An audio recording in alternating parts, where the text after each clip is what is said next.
رب العالمين والعاقبة للمتقين والصلاة والسلام على الأشرف الأنبياء والمرسلين وعلى آله أجمعين أما بعد قال النبي صلى الله عليه وسلم من بنى لله مسجدا بنى الله له بيتا في الجنة أو كما قال عليه الصلاة والسلام۔ قابل صد احترام علماء کرام اور پپلا شہر کے معزز ترین بھائیوں، اللہ رب العزت نے آج ہم کو یہ موقع عنایت فرمایا کہ اللہ رب العزت کی توفیق سے آج ہم نے بعد نماز عصر کے اور مغرب سے کچھ وقت پہلے، جبکہ قبولیت کا وقت ہوتا ہے، حضرت فاطمہ رضی اللہ تعالی عنہا کا معمول تھا، اور حضرت ابو ہریرہ رضی اللہ تعالیٰ عنہ کی روایت بھی ہے کہ جمعہ کے دن جو قبولیت کا وقت ہے وہ عصر اور مغرب کے درمیان کا وقت ہے جب دعائیں قبول ہوتی ہیں۔ ویسے علماء کرام نے 50 کے قریب اقوال ذکر کیے ہیں کہ اس وقت میں دعا قبول ہوتی ہے کہ جب جو ہے تو دعا مانگی جاتی ہے، یعنی جو آدمی جمعہ کی فضیلت حاصل کرنا چاہے اور دعا قبول ہونے کا جو وقت ہے وہ یہ دونوں اکابرین کے نزدیک، دونوں صحابہ کے نزدیک یہ ہے کہ عصر اور مغرب کے درمیان میں جو دعا مانگی جاتی ہے اللہ تبارک تعالیٰ اس کو رد نہیں کرتے۔ الحمدللہ ایسے مبارک وقت میں ہم نے دعا مانگی یہاں پر کہ اللہ یہاں پر تیرا ایک گھر تعمیر فرما۔ بہت سارے ہمارے احباب ہیں وہ یہ سمجھتے ہیں کہ مسجدیں بنانا، سب سے پہلی بات تو یہ سمجھو کہ مسجد بنتی کہاں ہے، وہ کون سی جگہ ہے کہ جہاں پر مسجد بنائی جاتی ہے اور وہاں پر مسجد بنتی ہے۔ ہمارے آقا علیہ الصلاۃ والسلام نے فرمایا کہ اللہ تبارک و تعالیٰ نے میری امت کے لیے یہ خاصیت عطا فرمائی کہ پورے روئے زمین کو ان کے لیے مسجد بنایا گیا ہے، جہاں پر بھی کھڑے ہو جائیں نماز ادا کر لیں ان کی نماز ادا ہو جاتی ہے۔ لیکن مسجد کی جو فضیلت ہے اور جو مسجد کی فضیلت حاصل کرنا چاہتے ہیں وہ مسجد کے اندر جانے کے بعد مسجد کی جو فضیلت حاصل ہوتی ہے وہ کہاں پر حاصل ہوتی ہے، کون سی جگہوں کو اللہ تبارک و تعالی منتخب فرماتے ہیں۔ آج کی مجلس میں آپ کے گوشے گزار یہ بات کرنا ہے کہ میں سوچوں یہاں مسجد بن جائے، آپ سوچیں یہاں پر مسجد بن جائے، آپ زمین عطا کریں کہ یہاں پر مسجد بنا دیں، آپ لوگ سوچیں کہ مسجد یہاں پر بنی میں اتنا روپیہ پیسہ خرچ کروں گا۔ ہر جگہ کو اللہ تبارک و تعالیٰ قبول نہیں فرماتے۔ پھر وہ کون سی جگہ ہے جہاں پر اللہ کا گھر تعمیر ہوتا ہے اور مسجد بنائی جاتی ہے؟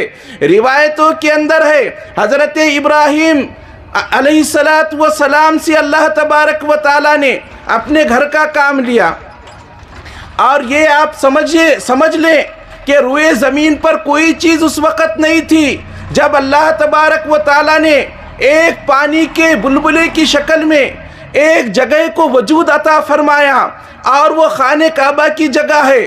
پھر اس کو کھینچ کر اللہ تبارک و تعالیٰ نے یہ زمین کو بنایا، اور زمین بنانے کے بعد وہ جگہ اسی طرح ابھری ہوئی شکل کے اندر قائم تھی۔ سب سے پہلے فرشتوں نے اس جگہ کو آباد کیا اور وہاں پر اللہ کا گھر بنایا۔ بہت وقت گزر گیا، کئی قومیں آئیں۔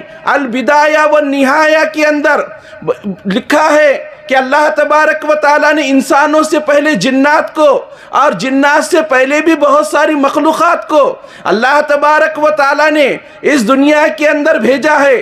تفصیل کا جو ہے تو موقع ہے، اور کون سی قومیں آئی، اور وہ قومیں ختم نہیں ہوئی بلکہ کسی جگہ پر وہ لوگ موجود ہیں اور قیامت سے قریب آئیں گے، ایک وہ الگ موضوع ہے۔ بہرحال کسی اور موقع پر جو ہے تو اس کو ذکر کیا جائے گا۔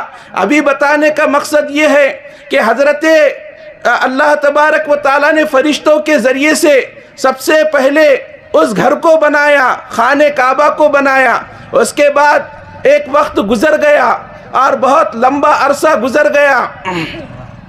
گزرنے کے بعد اللہ تبارک و تعالیٰ نے حضرت آدم علیہ السلام کو توفیق عطا فرمائی۔ آپ سوچو کہ خانہ کعبہ ہے کہاں؟ خانہ کعبہ ہے، حافظ صاحب تھوڑا بات سنو نا، دیکھو بھائی مختصر وقت میں جو ہے تو بات ختم کریں گے، توجہ کے ساتھ سنو، ایسا کوئی ضروری نہیں ہے اپنے بہت سارے فیکٹریاں کمپنیاں نہیں ہیں، بہت مصروف آدمی ہے، اپن سب ایسے مصروف ہے کہ چھوٹے چھوٹے نوجوان بچوں کو دیکھو کیسے گاڑیاں بھگاتے ہیں، ایسے کٹ مارتے ہیں جیسا کہ ابھی ایک میٹنگ اگر ان کی جو ہے تو چھوٹ گئی تو کروڑوں روپے کا نقصان ہوگا ان کا، اور پھر آئے دن ہم دیکھتے ہیں کہ حالات کیسے ہمارے ساتھ۔ میرے مختصر طور سے جو ہے بہت اہم بات آپ کے سامنے میں رکھ رہا ہوں تاریخ کے حوالے سے، آپ غور سے سماعت فرمائیے۔ حضرت آدم علیہ السلام نے خانہ کعبہ کی تعمیر، حضرت آدم علیہ السلام کو اللہ نے اتارا کہاں پر؟ آدم علیہ السلام اترے ہندوستان کے اندر، اور خانہ کعبہ کہاں تھا؟ سعودی عرب کے اندر۔ یہاں سے چل کر پہلا آدمی ہے جس نے مسجد کے اندر نماز ادا کی اور جس نے خانہ کعبہ کا طواف کیا۔ وہاں پر کیا تھا؟ آبادی تھی۔ کتنے لوگ آباد تھے وہاں پر؟ کوئی بھی آبادی نہیں تھی۔ ایک ویران جگہ پر اللہ تبارک تعالیٰ نے اپنا گھر بنایا، اور یہاں سے چل کر وہ آدمی چلتا ہوا گیا اور وہاں جا کر اس نے نماز ادا کی اور حج کیا۔ اس کے بعد ایک دور گزر گیا، بہت لمبا عرصہ گزر گیا، حضرت نوح علیہ السلام کا زمانہ آیا۔ اللہ تبارک و تعالیٰ نے اس خانہ خدا کو اور اس اپنے گھر کو اٹھا لیا آسمانوں کے اوپر، اور آسمانوں پر اٹھنے کے بعد وہ جگہ خالی رہی۔ اللہ تبارک و تعالیٰ نے دنیا کے اندر انبیاء کرام کو بھیجا، بہت سارے انبیاء کرام آئے۔ تفسیر ابن کثیر میں لکھا ہوا ہے کہ جب اللہ تبارک و تعالیٰ انبیاء کرام کو بھیجتا کسی خاندان کے اندر، کسی ملک کے اندر، کسی قبیلے کے اندر اور کسی جگہوں کے اوپر، اور وہ دعوت والا کام کرتے، لوگ نہیں مانتے، نبی بدعا کر دیتا، اللہ تبارک تعالیٰ کا عذاب ان کے اوپر نازل ہوتا، پوری قوم اللہ تبارک تعالیٰ ختم کر دیتے، اللہ تبارک تعالیٰ غارت کر دیتے۔ اس کے بعد نبی بچتے اور ان کے ماننے والے بچتے، تو اللہ کی طرف سے حکم ہوتا کہ اب تم یہاں سے چلو اور چل کر وہاں پر اپنے باقی دن گزارو جہاں پر کسی زمانے کے اندر خانہ کعبہ تھا، وہاں پر لوگ اپنی زندگی گزارتے۔ چنانچہ علامہ ابن کثیر نے لکھا ہے 70,000 سے زیادہ انبیاء کرام کی قبریں حتیم اور خانہ کعبہ کے درمیان میں ہیں۔ 70,000 سے زیادہ قبریں حتیم اور خانہ کعبہ کے درمیان میں ہیں۔ بہت وقت گزر گیا، بہت ایک لمبا عرصہ گزر گیا، اللہ تبارک و تعالیٰ نے اپنے گھر کا کام لیا حضرت ابراہیم علیہ السلام سے۔ حضرت ابراہیم علیہ السلام نے خانہ کعبہ کی بنیادوں کے اوپر سے قائم جو ہے تو اللہ کا گھر بنانا شروع کیا، جس کو قرآن پاک میں کہا وَإِذْ يَرْفَعُ إِبْرَاهِيمُ الْقَوَاعِدَ مِنَ الْبَيْتِ وَإِسْمَاعِيلُ، کہ کیا ہو رہا تھا؟ حضرت ابراہیم علیہ السلام اور حضرت اسماعیل علیہ السلام دونوں باپ بیٹے مل کر اللہ کا گھر بنا رہے تھے، اللہ کا گھر بنا رہے تھے۔ اب یہاں پر آپ کو وہ بات عرض کرنا ہے کہ اللہ تبارک و تعالیٰ نے جو مٹیریل نازل فرمایا کہ کس جگہ سے اور کہاں سے جو ہے تو یہ خانہ کعبہ کی تعمیر ہو، تو اللہ نے جنت سے مٹیریل نازل کیا، جنت سے اس کا سامان اترا، اور اترنے کے بعد اللہ کے یہ دو برگزیدہ انبیاء کرام نے خانہ کعبہ کی تعمیر فرمائی، اور تعمیر فرمانے کے بعد جب بہت سارا مٹیریل بچ گیا تو حضرت ابراہیم علیہ السلام نے دعا فرمائی کہ باری تعالیٰ یہ جو ہے تو مٹیریل بچ چکا ہے، اب اس کا کیا کریں، اس کو کیا کرنا ہے؟ اللہ تبارک تعالیٰ نے فرمایا میرے پیارے تھوڑا رک جاؤ۔ اللہ تبارک تعالیٰ نے ایک ٹھنڈی ہوا کو بھیجا، ایک رحمت والی ہوا چلی، اور اس ہوا نے اپنے دوش کے اوپر وہ بچا ہوا پورا سامان اٹھایا، جو بھی پتھر کی شکل میں ہوگا، ریت کی شکل میں ہوگا، یا اس زمانے کے اعتبار سے مٹی کی شکل میں ہوگا، وہ اڑ کر چلا، اور اللہ تبارک و تعالیٰ کی طرف سے حکم ہوا کہ یہ سب مٹیریل پورے دنیا کے اندر لے کر گھومو، اور پھر اللہ تبارک تعالیٰ نے طے کر دیا کہ اس جگہ تھوڑا سا حصہ گراؤ، اس جگہ تھوڑا سا حصہ گراؤ، اس جگہ تھوڑا سا حصہ گراؤ۔ جس جس جگہوں کے اوپر وہ جو ہے تو مٹیریل گرا ہے، قیامت تک اللہ تبارک تعالیٰ ان جگہوں پر اپنے گھر کو تعمیر فرمائیں گا، مسجدیں بنائیں گے اللہ تبارک تعالیٰ۔ تو ہم یہ سمجھ رہے کہ اس وادی بھی غیر ذی زرعین کے اندر، اس چٹیل میدان کے اندر، اور یہ یہاں پر 2-5 گھروں کے درمیان میں کیسے مسجد بن رہی ہے؟ یہ ہمارے اور آپ کا فیصلہ نہیں ہے. ہمارا تو عقیدہ یہ ہے بے حکم خدا کے ذرہ نہیں ہلتا، ہوتی ہے ہوا بند تو پتہ نہیں ہلتا. کہ جب اللہ تبارک و تعالیٰ کا جب تک فیصلہ نہیں ہوتا ہے تب تک جو ہے تو کوئی چیز وجود میں نہیں آتی. ایک پتا بھی جب ہلنا جو ہے تو ہلنا چاہتا ہے وہ اللہ کی مرضی کے بغیر نہیں ہلتا. دنیا کے اندر جو حوادث آتے ہیں وہ اللہ کے مرضی کے بغیر نہیں آتے، اور جو کچھ بھی دنیا کے اندر ہوتا ہے وہ اللہ کے حکم سے ہوتا ہے. الحمدللہ. اس کے بعد کیا ہوا؟ حضرت ابراہیم علیہ السلام نے خانہ کعبہ کی تعمیر کو مکمل کیا، اور انشاءاللہ کچھ ہی دنوں کے اندر ہماری نیت ہے، ہمارا عزم ہے، ہمارا ارادہ ہے کہ ہم رمضان المبارک سے پہلے اللہ کے اس گھر کو مکمل کریں گے اللہ کی توفیق سے، انشاءاللہ اللہ کی توفیق سے رمضان سے پہلے. اور انشاءاللہ یہاں پر انشاءاللہ تراویح کی نماز جماعت کے ساتھ ادا کریں گے، اللہ تبارک تعالیٰ توفیق دے. تو بہرحال حضرت ابراہیم علیہ السلام نے خانہ کعبہ کی تعمیر کو مکمل فرمایا. اب مکمل ہو گئی تعمیر. اب یہ قبولیت کا وقت ہے کہ جب تعمیر مکمل ہو گئی ہے تو اب اللہ تبارک تعالیٰ دعاؤں کو قبول فرماتا ہے. اس وقت میں حضرت ابراہیم علیہ السلام نے دعا فرمائی، ربنا تقبل منا انک انت السمیع العلیم. کہ اللہ یہ چھوٹا سا میں نے کام کیا ہوں، اے اللہ یہ چھوٹا سا میرا کام ہے. جب بھی کوئی کام ہم کریں اس کام کو بہت بڑا نہ سمجھے، بلکہ یہ سمجھے کہ ایک چھوٹا سا کام ہے جو اللہ کے حضور میں ہم پیش کر رہے ہیں. کیوں؟ اس لیے کہ اگر اللہ نے اس کو قبول کر لیا، اگر اللہ نے اس کو قبول کر لیا، وہ چھوٹا کام پھر چھوٹا نہیں رہتا. اگر اللہ نے مردود کر دیا پھر وہ بڑا کام بڑا نہیں رہتا، وہ بڑا کام بڑا نہیں رہتا. اللہ تعالیٰ قبول فرمائے. اب انہوں نے دعا فرمائی، اے اللہ تو اس کو قبول فرما. اللہ تبارک و تعالیٰ نے قبول فرمایا اور کہا، ابراہیم اب تم اذان دو یہاں پر کھڑے ہو کر. کہا کہ باری تعالیٰ میری اذان کو کون سنے گا؟ یہاں پر کہاں مکانات ہے؟ یہاں پر کہاں گھر ہے؟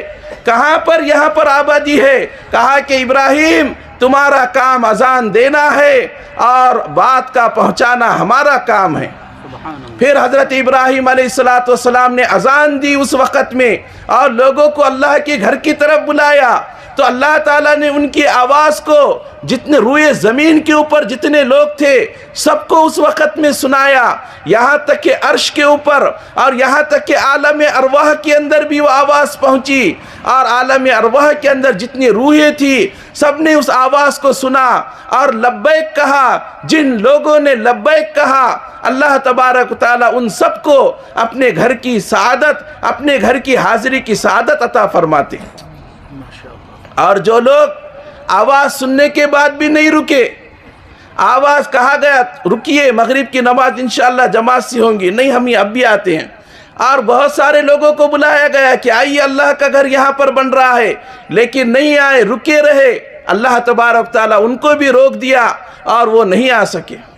میرے بھائیوں، یہ اللہ کے گھر کی تاریخ تھی کہ حضرت ابراہیم علیہ السلام نے جب دیکھا کہ میری دعا قبول ہو رہی ہے، میری دعا قبول ہو رہی ہے اور یہ قبولیت کا وقت ہے، اس وقت حضرت ابراہیم علیہ السلام کے ذہن میں ایک بات آئی اور انہوں نے کہا کہ باری تعالیٰ میں نے سنا ہے کہ جنت کے اندر تو نے جو ہے ہر پتے کے اوپر ایک نام لکھا ہے، جنت کے ہر دروازے کے اوپر ایک نام ہے، اور جنت کی ہر کیاری کے اوپر اور ہر کھڑکی کے اوپر ایک جو ہے تو ترانہ تو نے لکھا ہے. ایک نام ہے محمد عربی صلی اللہ علیہ وسلم کا کہ جس کے نام کو تو نے وہ رفعت عطا فرمائی. وَرَفَعَنَا لَكَ ذِكْرَكَ کہ عرش کے اوپر تو نے جو نام لکھا ہے اپنے نام کے ساتھ وہ محمد کا نام لکھا ہے.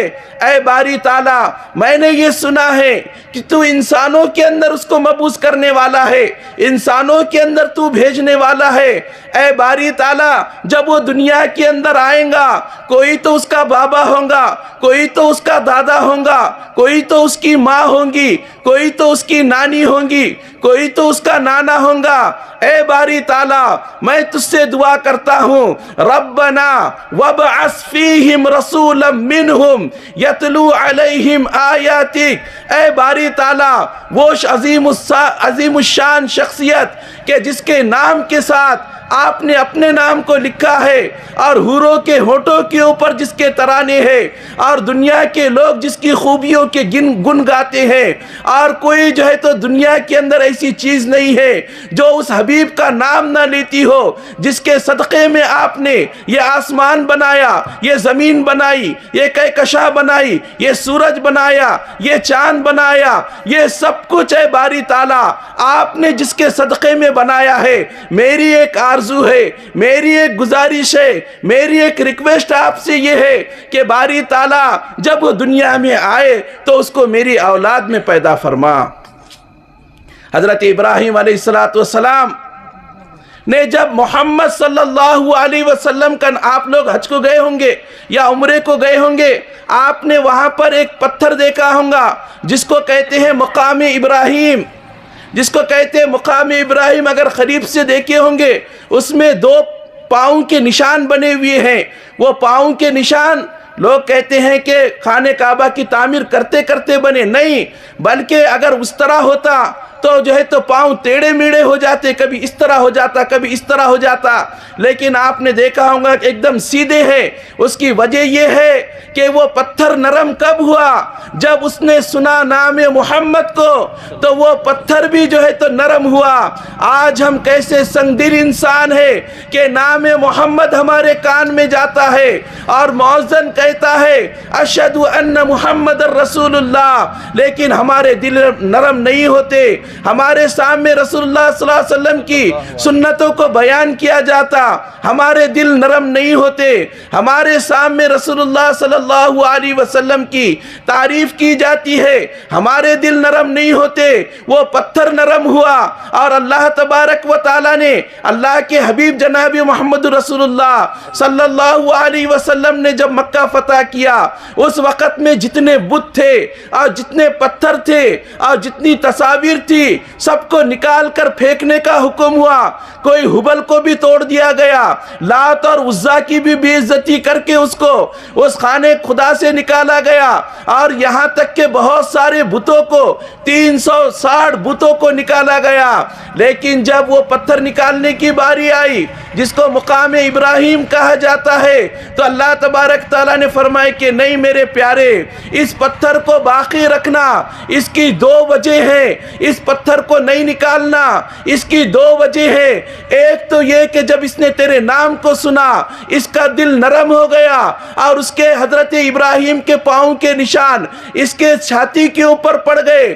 اور دوسری وجہ یہ ہے کہ جب خانہ کعبہ کی تعمیر ہو رہی تھی تو حضرت ابراہیم علیہ السلام کو پالک کی ضرورت پڑی، ابراہیم علیہ السلام کو اونچا جانے کی ضرورت پڑی، تو اس پتھر نے اپنے آپ کو پیش کیا، کہا کہ خلیل میرے اوپر آپ سوار ہو جائیے، میں خود بڑا ہوں گا اور پھر نیچے آؤں گا۔ یہ اللہ کے گھر کے تعمیر کے لیے استعمال ہوا تھا۔ اللہ تبارک تعالیٰ نے اس پتھر کی قدر و قیمت کو رکھا اور کہا کہ یہ پتھر بھی مبارک ہے، اس لیے کہ یہ اللہ کے گھر کے تعمیر میں استعمال ہوا ہے۔ سوچو ہم کیا مقام ہے اللہ کے گھر کے تعمیر کرنے کا، کیا اللہ کے گھر کے تعمیر کرنے کا مقام ہے کہ ہم جو ہے تو یہاں پر اپنی جان کو لگائیں گے، اپنے مال کو لگائیں گے۔ اللہ تبارک تعالیٰ کیسے قبول کریں گا؟ اللہ تبارک و تعالیٰ نے فرمایا کہ حاجیوں وَاتَّخِذُوا مِن مَّقَامِ إِبْرَاهِيمَ مُصَلًّى، دیکھو عظمت کو پہچانو، یہ وہی پتھر ہے، بے جان پتھر ہے، نہ نفع دیتا ہے نہ نقصان دیتا ہے، لیکن اللہ کے گھر کی تعمیر کے لیے استعمال ہوا ہے۔ اب تم جب جو طواف سے فارغ ہو جاؤ تو 2 رکعت نمازیں اس کے پیچھے آ کر پڑھنا ہے تم کو، تاکہ تم اس کی عظمت کو پہچانو اور ہر اس شخص کی عظمت کو پہچانو جو اللہ کے گھر کی تعمیر کے اندر حصہ لیتا ہے۔ آج ہم اپنی جیبوں کی طرف دیکھتے ہیں کہ اللہ کا گھر تعمیر کرنا ہے، اب کہاں ہم کو ذبح کرتے کہ مل صاحب، کہاں ہمارا جو ہے تو لگتا کیا کہ میرے بھائیوں یہ فضیلت کی بات ہے، یہ بڑے کرم کے ہیں فیصلے، یہ بڑے نصیبوں کی بات ہے کہ جس کو تو نے بلا لیا، جس کو چاہے اپنا بنا لیا، یہ یہاں پر جو کچھ بھی ہمارا لگا یہ بڑے نصیب کی بات ہے، ورنہ ہم دیکھ رہے ہیں کہ ہمارے پیسے چور اڑا کر لے کر جا رہے ہیں، ہمارے پیسے ڈاکو جو ہے تو لوٹ کر لے کر جا رہے ہیں، بینگوں کے اندر پیسے اڑائے جا رہے ہیں، مٹکوں کے اندر پیسے اولاد برباد کر رہی ہے کہ لاکھوں روپے کے بچوں نے جو ہے تو اڑا دیے راتوں رات، آن لائن پیمنٹ کر دیے، جنگلی رمی کے اندر ختم ہو گئے پیسے، اور یہ پیسے ختم ہو گئے عیاشیوں کے اندر، اور پیسے اللہ کے گھر کو نہیں لگائے تو ایسی جگہوں پر لگے ہیں پیسے کہ باپ کا سر شرم سے جھکا ہوا ہے کہ میری اولاد بھی کیسی اولاد ہوئی کہ جس نے اچھی جگہ لگانے کے بجائے ایسی جگہ جو ہے تو پیسے لگائے۔ میرے بھائیوں ہم جو کچھ بھی لگائیں گے اللہ تبارک و تعالی لینے والا نہیں ہے، یہ آسمان بنایا، یہ زمین بنایا، کسی سے اللہ نے مدد نہیں لی۔ آپ سوچو کیا تمہارے 10-20 روپے یا لاکھ 2 لاکھ روپے اللہ تبارک تعالیٰ لیں گے؟ نہیں، بلکہ تمہارا دل اللہ تعالیٰ دیکھیں گا، اور پھر تم کو کئی گناہ کر کے اللہ تبارک تعالیٰ واپس کریں گا۔ پیر ذوالفقار نقشبندی دامت برکاتہم نے ایک واقعہ لکھا ہے، وہ واقعہ یہ ہے کہ ایک آدمی ان کے پاس آیا اور کہا کہ حضرت ہمارے گاؤں کے اندر مسجد نہیں ہے، میں یہ چاہتا ہوں کہ وہاں پر مسجد بنائے۔ اس وقت میں وہ امریکہ میں رہتے تھے، انہوں نے کہا کہ ٹھیک ہے نیو یارک میں مسجد بنیں گے انشاءاللہ تعالی۔ وہ وہاں پر سفر کر کے گئے اور وہاں جا کر لوگوں کو جمع کیا اور کہا کہ دیکھو یہاں پر مسجد بنانا ہے۔ وہ جو صاحب تھے جو بہت دنوں سے مسلسل رابطے میں تھے، انہوں نے کہا کہ بھائی کیسے جو ہے تو مسجد بنیں گی؟ تو اس نے کہا کہ ہم ایک پلاٹ خریدیں گے، اس کے بعد پھر رجسٹری ہوں گی، اس کے بعد پھر جو ہے تو ہم 7/12 میں نام لگائیں گے، اور اس کے بعد پھر مسجد کے لیے ہم اپلیکیشن دیں گے، پھر مسجد بنیں گی۔ انہوں نے کہا کہ بڑا دور کا لمبا سفر ہے، ایسا نہیں ہوگا۔ کہا کہ کہیں پر مسجد جو ہے تو جگہ بک رہی ہے کیا؟ پیریڈ ہال کوئی عبادت خانہ اگر بک رہا ہوگا تو اس کو خرید لیں گے۔ ایک جگہ معلوم ہوا کہ وہ بک رہی ہے، پوچھا کہ کیا قیمت ہے؟ کہا کہ 10 لاکھ روپے۔ تو اس آدمی نے کہا کہ حضرات چندے کا اعلان کرو، لوگ لا کر دیں گے، آپ کے تعلقات کے لوگ ہیں۔ انہوں نے کہا کہ نہیں، کہ یہ جو ہے تو نہ ہمارے بزرگوں نے ہم کو سکھایا ہے نہ ہمارا مزاج ہے، بس اللہ سے چلو دعا کرتے ہیں۔ اور انہوں نے دعا کے لیے ہاتھ اٹھائے، جتنے لوگ تھے سب نے جو ہے تو دعا کے لیے ہاتھ اٹھائے۔ ایک آدمی جو ہے تو راستے سے گزر رہا تھا، وہ بھی آیا اور مجلس میں شریک ہوا، اس نے بھی دعا کے لیے ہاتھ اٹھائے، اور ہاتھ اٹھانے کے بعد دعا ختم ہو گئی۔ اس آدمی نے پوچھا کہ حضرت جو ہے تو یہ مسجد آپ بنا رہے ہیں؟ کہا کہ ہاں الحمدللہ انشاءاللہ یہاں پر مسجد بنیں گی۔ کہا کہ کتنا خرچہ ہے؟ کہا کہ 10 لاکھ روپے ہے۔ وہ آدمی سوچ میں بیٹھ گیا، پھر حضرت نے تھوڑا مختصر طور سے جو ہے تو بیان کیا، کہا کہ جو دنیا کے اندر 1 روپیہ اللہ کے لیے لگاتا ہے اللہ 10 گنا کر کے اس کو دے دیتا ہے۔ وہ آدمی چوکنا ہوا اور اس نے کہا صحیح بول رہے کہ آپ یہ بات جو بول رہے ایک دم صحیح ہے کیا؟ انہوں نے کہا کہ ہاں ایک دم 100% صحیح ہے، آپ اگر چاہے تو میرے ہاتھ کے انگوٹھے بھی لگاؤ اور میرے پیر کے انگوٹھے بھی لگا دو، 100% بات ہے۔ وہ آدمی چلا گیا، کچھ دنوں کے بعد واپس آیا، کہا کہ حضرت میرے دل میں بات آ رہی ہے کہ یہ 10 لاکھ کی رقم میں جو ہے تو لگاؤں گا۔ انہوں نے کہا کہ بڑی اچھی بات ہے۔ کہا کہ پھر سے ایک مرتبہ بولو اللہ تعالیٰ واپس دیں گا نا مجھے 10 گنا کر کے؟ کہا کہ ہاں بالکل اطمینان رکھو آپ، اللہ تبارک تعالیٰ دیں گے۔ پھر اس نے کہا کہ میں اس لیے بار بار پوچھ رہا ہوں کہ میں بہت سالوں سے یہاں پر مقیم ہوں اور میں ایک فلاں جگہ پر رہتا ہوں اور میری پوری سرمایہ ہی 10 لاکھ روپے ہے، 10 لاکھ ڈالر بہت بڑی رقم ہوتی ہے، یہ پورا سرمایہ ہے، میری جمع پونجی ہے، اس کے علاوہ میرے پاس 1 روپیہ بھی نہیں ہے۔ کہا کہ تم اللہ کی نسبت پر لگا دو۔ اس نے جو ہے تو اللہ کی نسبت پر لگا دیا۔ پھر حضرت کے پاس آیا، کہا کہ حضرت اب میں کیا کروں، کچھ سمجھ میں آ رہا نہیں۔ کہا کہ دیکھو تمہارے 2 مکانات ہیں، ایک مکان میں تم رہتے ہو اور یہ دوسرا مکان ہے، اس کو تم جو ہے تو کیا کرو، فروخت کر دو۔ انہوں نے جو ہے تو اس کو فروخت کر دیے۔ کہا کہ آپ کیا کروں؟ کہا کہ فلاں جگہ جو ہے تو ایک گھر بک رہا ہے وہ لے لو۔ پھر اس نے جو ہے تو پراپرٹی ڈیلنگ کا کام شروع کیا اور مکانات خریدتا رہا، بیچتا رہا، خریدتا رہا۔ جب مسجد جو ہے تو تعمیر ہو گئی اور مکمل ہو گئی، یہاں پر اذانی بھی ہو رہی ہے، اور وہاں پر 1 سال کے بعد وہ شخص آیا اور اس نے کہا کہ حضرت اللہ تبارک تعالیٰ نے آپ کی بات کی لاج رکھ لی اور اللہ تعالیٰ نے اپنے وعدے کو پورا کر دیا۔ 10 لاکھ روپے میں نے لگایا تھا، آج $1 ملین کا میں مالک بن چکا ہوں۔ یہ اللہ کے راستے میں لگانے کا ہے. ہم دیکھ رہے نہیں کہ اللہ کے راستے میں لگانے سے کیا مل رہا. ہم تو یہ سمجھتے کہ ڈوب گئے, پیسے ختم ہو گئے. وقت آنے سے پہلے اللہ کے نبی صلی اللہ علیہ وسلم نے فرمایا, سوچو آج یہ جو ہے تو ان کو اللہ تعالیٰ نے توفیق دی اور اپنے دادا کے نام پر یا والد کے نام پر, سردار صاحب کے نام پر, یہ لوگ جو ہے تو اپنی ماں کے نام پر مسجد بنا رہے ہیں. ہماری اولاد ہمارے لیے کیا کریں گے؟ جب تک ہماری جان میں جان ہے, جو کچھ کر سکتے ہیں ہم اپنے ہاتھ سے کر لیں.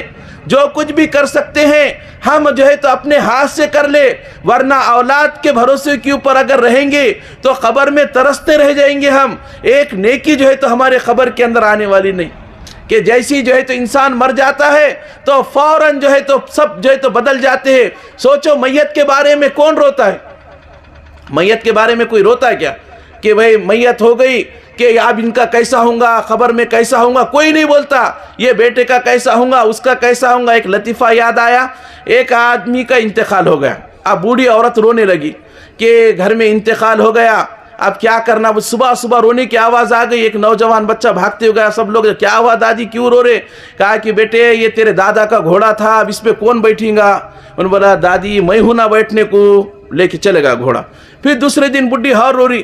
کہا کہ کیا ہوا آپ دادی, آپ کیوں رو رہی؟ یہ بیل کی جوڑی تھی, اب اس کو کون لے جائیں گا چرانے کو, کون اس کی نگہداشت کریں گا؟ کہا کہ دادی میں ہوں نا. پھر تیسرے دن رو رہا انہیں کہ بھینس, بڈھی رو رہی کہ بھینس آپ کون اس کا دودھ نکالیں گا, کون پیں گا؟ کہا کہ دادی ہر چیز میں انہیں تیار ہو گیا. اب ایک دن جو ہے تو بڈھی روتے بیٹھی اور یہ بول رہی انہیں کہ تیرے چچا کے اوپر جو ہے تو 10,000 روپے کا قرضہ تھا, وہ کون دیں گا؟ تو انہیں گاؤں والوں کو بولا سب میں قبول کروں کیا؟ ایک آدھا تم بھی لو نا. یہ حال ہے ہمارا میرے بھائیوں کہ ہمارے واسطے کوئی رونے والا نہیں ہے. رونے والے کے واسطے اس کا بڑے بیٹے کا کیسا ہوگا, نوکری کا کیسا ہوگا, اس کا کیسا ہوگا. پوترے کو لے کے جاتے تھے صبح میں چائے بنائے تک گھما کے لے کے آتے تھے, اب اس کو کون سنبھالیں گا, گوشت ادار کون لے کے آئیں گا. یہ سب کام بڑے میاں کرتے تھے, اس کے لیے روئیں گے. ہمارے واسطے کوئی رونے والا نہیں ہے کہ خبر میں ہمارے ساتھ کیا معاملہ پیش آنے والا ہے. اس لیے جب تک ہمارے پاس زندگی ہے ہم نیکی کے کام کریں, اللہ کو راضی کرنے کی کوشش کریں, اللہ کو راضی کرنے کی جدوجہد کریں. اور الحمدللہ یہاں پر جو مسجد بن رہی ہے یہ اللہ کے حکم سے مسجد بن رہی ہے. ہم اپنے دلوں کے اندر کچھ بھی اس طرح کی باتیں اٹھ پٹانگ باتیں نہ لائیں. عام طور سے ہوتا ہے آدمی کو ایسا کہ اب کیسا ہوگا کیا. ہمارے پاس جب ہمارے مدرسے کی مسجد بنی اس وقت لوگوں نے ایسا بولے تھے لوگ, تو وہ بات یاد آ گئی مجھے. یہاں کا معلوم نہیں, یہاں تو 4-5 گھر دکھ رہے, وہاں تو ایک بھی گھر نہیں تھا. ہمارے اکبر مولانا بولے مولانا یہاں بنا, بولے مدرسہ بہت اچھا ہے, بولے یہ جگہ یہ ان کو پسند آ گئی. تو الحمدللہ وہاں پر ادارہ قائم ہو گیا اور اللہ تعالیٰ نے بہت سارا نیکی کا کام لیا. تو بہرحال تو وہاں پر لوگوں نے بولے کہ یہاں پر کون آئیں گا نماز کو اور کون اس کی نگہداشت کریں گا. تو ہم سوچو کہ جب خانہ کعبہ بنایا گیا تھا تو اللہ تبارک و تعالیٰ کے نبی حضرت حاجرہ کو اور حضرت اسماعیل کو لے جا کر حضرت ابراہیم علیہ السلام نے چھوڑے تھے. تب تو کوئی آدمی بھی وہاں پر نہیں تھا. بواد غیر ذی زرع. انشاءاللہ تبارک تعالیٰ یہاں پر مسجد بنیں گی, ہم لوگ اس کو آباد کریں گے انشاءاللہ تعالیٰ. اس کو آباد کریں گے سجدوں کے ساتھ. ابھی موقع ہے. اور اس کے علاوہ راستے سے چلنے والے مسافرین ہیں, وہ لوگ بھی جو ہے تو یہاں پر نماز پڑھیں گے. الحمدللہ مصلی نساء بھی بنایا جا رہا ہے کہ عورتوں کی نماز پڑھنے کی بڑی دقت اور پریشانی ہوتی, دور کا سفر رہتا, کہاں پڑھیں گے عورتیں نمازیں. الحمدللہ آج دعوت و تبلیغ کی محنت سے, مدارس کی محنت سے عورتوں کے اندر بھی دینی شعور بیدار ہو چکا ہے. وہ لوگ بھی جو ہے تو نماز پڑھنا چاہتے ہیں, لیکن نماز پڑھنے کی کوئی جگہ نہیں ملتی. اگر کسی رشتہ دار کے ہاں گئے تو چائے پانی کے اندر گھنٹہ 2 گھنٹے لگتے کر کے نماز ہی چھوڑ ڈالتے ہو. تو الحمدللہ مصلی نساء بھی یہاں پر بنے گا کہ جس کی وجہ سے ہماری خواتین کو بھی, ہماری عورتوں کو بھی نماز پڑھنے کا موقع ملے گا. اللہ تبارک تعالیٰ سے دعا ہے کہ اللہ تبارک تعالیٰ مجھے بھی اور ہم سب کو عمل کرنے کی توفیق عطا فرمائے. اور جو الحمدللہ یہاں پر ہم نے قدم اٹھایا ہے, اللہ تبارک تعالیٰ اپنے فضل و کرم سے اس کو قبول فرمائے اور مسجد کو تا قیامت تک اللہ تعالیٰ جاری و ساری فرمائے. وآخر دعوانا ان الحمدللہ رب العالمین.